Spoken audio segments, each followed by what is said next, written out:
Front Page for the first day of May, Monday, May 1st, 2023. Thanks for starting your week with us. I'm George Gerbo.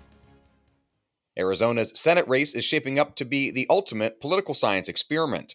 Seth McLaughlin reports it's gone from reliably Republican in presidential races, having 2 Republican senators and Republican control of most statewide offices, to having backed a Democrat for president, elected 2 Democrats to the Senate, and split the top state offices. One of those Democrats, Kyrsten Sinema, decided to leave the party this past December. Her move sets up a likely 3-way race with the winners of the Democratic and Republican nominations. Sinema hasn't announced her re-election bid, but her calculations likely hinge on her ability to chart a path between a Democrat running far to the left and a Republican candidate running far to the right. Philippine President Ferdinand Marcos Jr. is expected to press President Biden on U.S. commitments to defend his island nation and bolster economic alliances as China flexes its muscle on his doorstep. Tom Howell and Jeff Murdoch report the White House invited Marcos for bilateral meetings to confirm Washington's ironclad commitment to the Philippines, but Marcos will be looking for specifics. Marcos will seek assurances from Biden as China creates artificial islands and beefs up its military presence around Taiwan, which it considers a breakaway province. Days before the trip, Marcos said in a radio interview that the mutual defense treaty between the nations needs to adjust because of the changes in the situation we are facing in the South China Sea, Taiwan, and North Korea.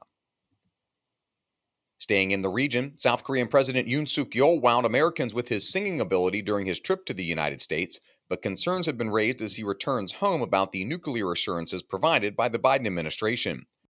Andrew Salmon reports reactions also were mixed about tangible takeaways from the visit, including the Washington Declaration produced by the summit.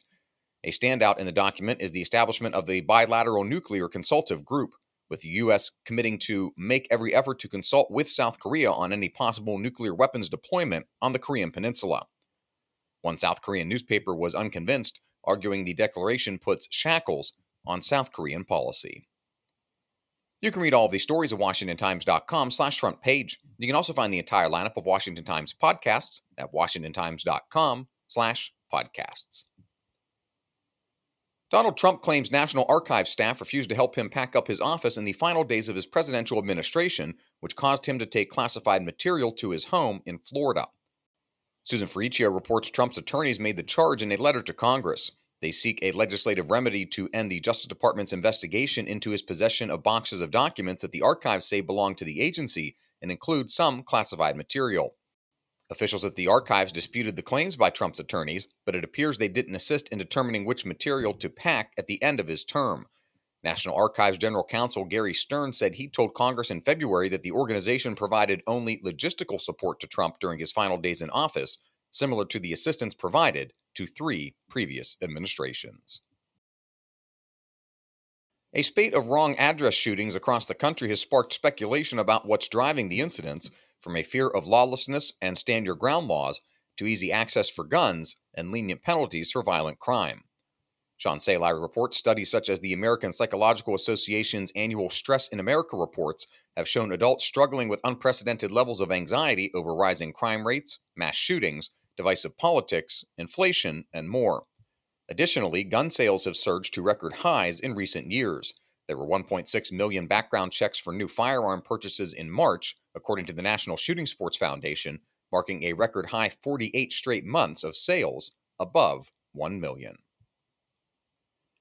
And finally, the Southern Poverty Law Center's list of hate groups is under target in Alabama, where a judge has opened the door for a group that opposes illegal immigration to challenge the group for its characterization.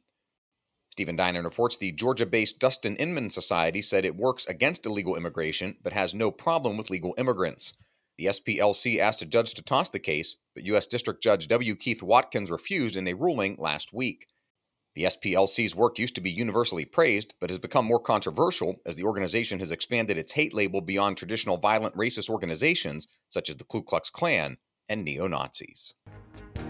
Find all of today's front page stories at WashingtonTimes.com/front page or on the Washington Times app, and find all of our podcasts wherever you get your podcasts by searching Washington Times in any major podcast app.